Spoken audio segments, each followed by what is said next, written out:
বিকেলে ক্রিকেট বোর্ডের জরুরি সভা। নতুন অন্তর্বর্তী প্রেসিডেন্ট হচ্ছেন আমিনুল ইসলাম বুলবুল। সভাপতি হিসেবে শেষ ফারুক আহমেদ অধ্যায়। বিসিবির দায়িত্ব নিলে অক্টোবরে সুষ্ঠু নির্বাচন আয়োজনের প্রত্যয় বুলবুলের। বোর্ডে আর্থিক স্বচ্ছতা নিশ্চিতের পাশাপাশি তৃণমূল থেকে ক্রিকেটার তুলে আনারও লক্ষ্য।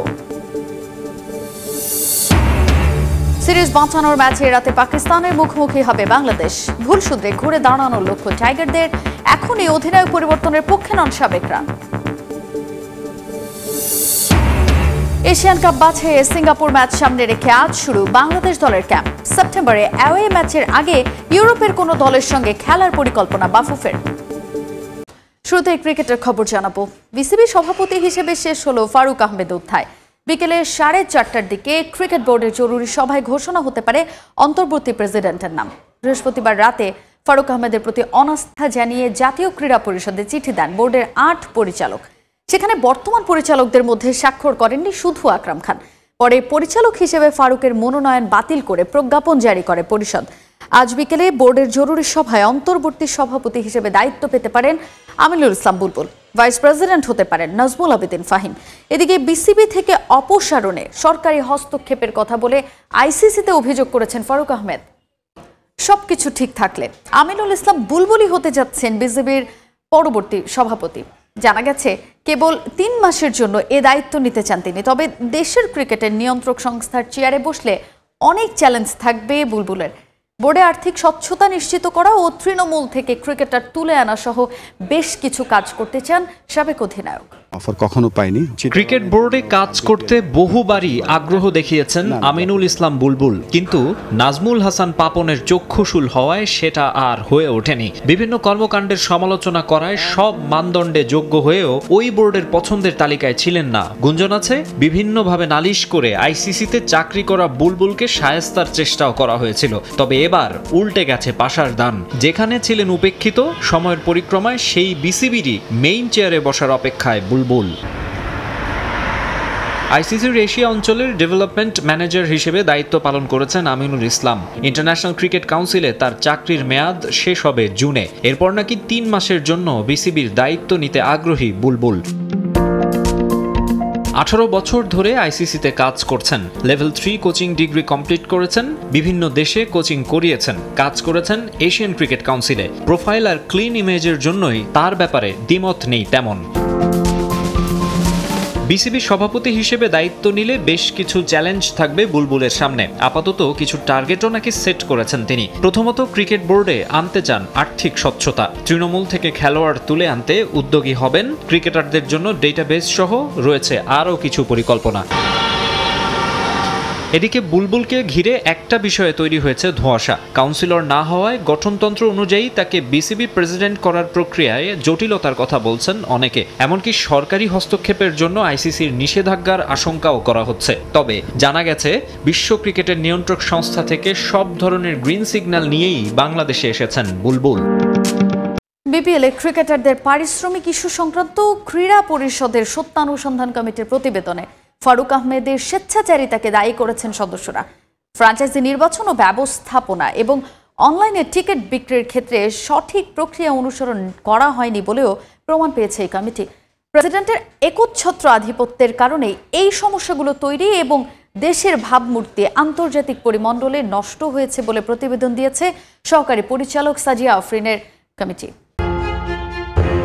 বাংলাদেশ প্রিমিয়ার লিগ বিপিএল বাংলাদেশের ঘরোয়া ক্রিকেটের সবচেয়ে আকর্ষণীয় এবং তর্কযোগ্যভাবে মর্যাদাপূর্ণ একটা আসর। যদিও টুর্নামেন্টটার প্রথম আসর থেকেই নানা বিতর্ক এর নিত্য সঙ্গী। ফিক্সিং এর কালো রং গায়ে লেগেছে এই টুর্নামেন্টের শিশুকালেই। আর ক্রিকেটারদের প্রতিশ্রুত অর্থ না দেয়া তো সাধারণ ঘটনা বিপিএল এর জন্য। তবে 5 আগস্টের পট পরিবর্তনের পর সবাই ভেবেছিল পরিস্থিতি বদলে যাবে। নতুন প্রেসিডেন্ট, বোর্ড কর্তারা মিলে নতুন এক বিপিএল উপহার দেবেন সমর্থকদের। শুরুটাও হয়েছিল সেভাবে, কিন্তু কদিন যেতে না যেতেই আবারও সেই পুরানো গল্প। ফ্র্যাঞ্চাইজি নির্বাচনে গলদ প্রকাশিত হলো ঢাকা পর্বের মাঝেই। জানা গেল বিসিবির কাছে গ্যারান্টি মানি না দিয়েই দল পেয়ে গেছে চিটাগং এবং রাজশাহী ফ্র্যাঞ্চাইজি। পরে এরা দুজনই ঝামেলা করলো ক্রিকেটারদের সঙ্গে। ব্যর্থ হলো প্রতিশ্রুত অর্থ দিতে। হোটেল বিল দিতেও নানা ঝামেলা করলো দুর্বার রাজশাহী।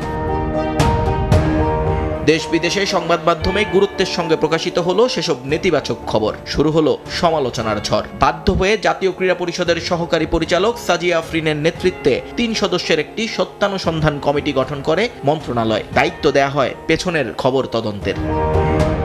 অবশেষে সেই কমিটির তদন্ত প্রতিবেদন জমা হয়েছে এনএসসিতে। সেখানে বিপিএল এর সমস্ত অনিয়ম এবং অব্যবস্থাপনার সিংহভাগ দায় দেওয়া হয়েছে বিসিবির বর্তমান প্রেসিডেন্ট ফারুক আহমেদকে। এই প্রতিবেদন তৈরির আগে কমিটি কথা বলেছে বিপিএল গভর্নিং কাউন্সিলের সদস্য সচিব নাজমুল আবেদিন ফাহিম, দুর্বার রাজশাহীর ম্যানেজার মেহরাব হোসেন অপি, রাজশাহীর ক্রিকেটার তাসকিন আহমেদ, বিসিবির প্রধান নির্বাহী নিজামুদ্দিন চৌধুরী সুজন এবং প্রেসিডেন্ট ফারুক আহমেদের সঙ্গে। প্রতিবেদনে বিপিএল এর ইভেন্ট ম্যানেজমেন্টের ক্ষেত্রে বিসিবির এনলিস্টেড প্রতিষ্ঠানকে বাদ দিয়ে ফারুক আহমেদ তার একক ক্ষমতা বলে দুর্বল এবং অনিবন্ধিত একটি প্রতিষ্ঠানকে দায়িত্ব দেন বলে অভিযোগ আনা হয়েছে। পরে মন্তব্য এবং সুপারিশের ক্ষেত্রে এই পুরো মিসম্যানেজমেন্টের দায় দেওয়া হয়েছে ফারুক আহমেদকে। তদন্ত কমিটির সদস্যদের দাবি, বিপিএল এর ফ্র্যাঞ্চাইজি নির্বাচনে বোর্ডের পরিচালনা পর্ষদের অন্যান্য সদস্যদের মতামতকে উপেক্ষা করে নিজের ক্ষমতার অপব্যবহার করেছেন ফারুক আহমেদ। দুর্বার রাজশাহী সহ আরও একটি ফ্র্যাঞ্চাইজির সক্ষমতা না থাকার পরও তাদের হাতে দেশের ক্রিকেটকে তুলে দেওয়ার অভিযোগও করেছেন তারা। এমনকি ই টিকিট অ্যাপস তৈরির টেন্ডারের ক্ষেত্রেও নিয়ম মানেননি ফারুক আহমেদ। এই মর্মে প্রতিবেদন দিয়েছে ক্রীড়া পরিষদের ৩ কর্তা। একদিকে পরিচালকদের অনাস্থা প্রস্তাব এবং আরেকদিকে ক্রীড়া পরিষদের তদন্ত কমিটির প্রতিবেদন। এবার বিসিবির সর্বোচ্চ পদে থাকা প্রায় অসম্ভব হয়ে গেল ফারুক আহমেদের জন্য। সিরিজ বাঁচানোর ম্যাচে আজ দ্বিতীয় টি-20তে পাকিস্তানের মুখোমুখি হবে বাংলাদেশ। প্রথম ম্যাচের ভুল শুধরে নিজেদের মাঝে আরও বোঝাপড়া বাড়ানোর পরামর্শ সাবেক অধিনায়ক হাবিবুল বাশার সুমনের। ২-১টা সিরিজের পারফরমেন্স দেখেই অধিনায়ক লিটনকে বাদ দেওয়ার পক্ষে নন তিনি। মাঠে তাসকিনের অভাব দলকে ভোগাচ্ছে বলেও মনে করেন বাশার। তবে সবাই ছেড়েটা দিতে পারলে দ্বিতীয় ম্যাচে ঘুরে দাঁড়ানো সম্ভব বলে জানান তিনি। লাহোরে ম্যাচ শুরু হবে আজ রাত ৯টায়। আরব আমিরাতের দুঃসহ স্মৃতি ফিরে এসেছে লাহোরেও। টি-20তে গদ্দাফি স্টেডিয়ামে পাকিস্তানের বিপক্ষে আগে কোনো জয় ছিল না টাইগারদের। পরিসংখ্যান বদলে দেওয়ার মিশনে প্রথম ম্যাচে ৩৭ রানে হোঁচট খেয়েছে লিটন দাসের দল। ব্যাটে বলে ছন্ন ছাড়া টাইগাররা। অধিনায়ক লিটন ও জাকের ছাড়া কারো ব্যাটেই রান আসেনি। পিএসএল এ খেলা রিশাদ, শরীফুল, হাসান মাহমুদ, মেহেদি হাসান পাকিস্তানের ব্যাটারদের সামনে নিজেদের শুধু খুঁজেই ফিরেছেন। অপেক্ষাকৃত দুর্বল আরব আমিরাতের কাছে সিরিজ হারানোর পর আরও একটা টি-20 সিরিজ হারের শঙ্কায় বাংলাদেশ। পাকিস্তানের বিপক্ষে দ্বিতীয় ম্যাচে খাদের কিনারা থেকে ঘুরে দাঁড়াতে চায় লিটনের দল। হাসান আলীদের বিপক্ষে জিততে চাইলে আত্মবিশ্বাস ফিরে পাওয়া জরুরি বলে মনে করেন সাবেক অধিনায়ক হাবিবুল বাশার। আগের ম্যাচের ভুল শুধরে সবাইকে সামর্থ্য অনুযায়ী পারফর্ম করার তাগিদ তার। দল হিসেবে আমি জানি না, আমার কেন জানি মনে হচ্ছে আমরা নিজেদের উপর বিশ্বাসটা একটু হারিয়ে ফেলেছি। আমাদের এই দলটাই কিন্তু আমাদের অনেক বড় বড় দলের সাথে কিন্তু আমরা জিতেছি এই রিসেন্ট পাস্ট। বাট এখন আমরা নন অ্যাসোসিয়েট কান্ট্রির সাথে খেলার জন্য সময়ও কিন্তু অতটা কনফিডেন্ট মনে হচ্ছে না। নিজেদের আত্মবিশ্বাসের অভাব খুব বেশি প্রকট মনে হচ্ছে। আর আমরা ঠিক আমাদের যেই পারফরমেন্স সেটা আমরা করতে পারছি না। 2026 টি-20 বিশ্বকাপ সামনে রেখে নেতৃত্বের গুরু দায়িত্ব দেওয়া হয়েছে লিটন কুমার দাসকে। ২-১টা সিরিজের ভরাডুবি দেখে এখনই অধিনায়ক পরিবর্তনের পক্ষে নন বাশার, বরং তাকে আরও সময় দিতে চান তিনি। যেই ক্যাপ্টেন আসবে তাকে যদি আমরা একটা দুটি সিরিজ দিয়ে জাজ করে ফেলি তাহলে ক্যাপ্টেনের জন্য সমস্যা, দলের জন্য সমস্যা। আমার মনে হয় লিটনকে নিয়ে যখন বাংলাদেশ শুরু করেছে, I think we need to give him some time. তারপরে আমরা এই সিদ্ধান্তটা, এই আলোচনাটা হয়তো 6 মাস পরে করতে পারি, হয়তো 1 বছর পরে করতে পারি। বাট এই মুহূর্তে I think he need some space. তাকে আমাদের স্পেস এবং সমর্থন দেওয়া। সংক্ষিপ্ত সংস্করণে এখন পর্যন্ত 19টি ম্যাচ খেলেছে পাকিস্তান ও বাংলাদেশ। এর মধ্যে 16টি ম্যাচ জিতেছে মেন ইন গ্রিন। বাংলাদেশের জয় আছে 3 ম্যাচে।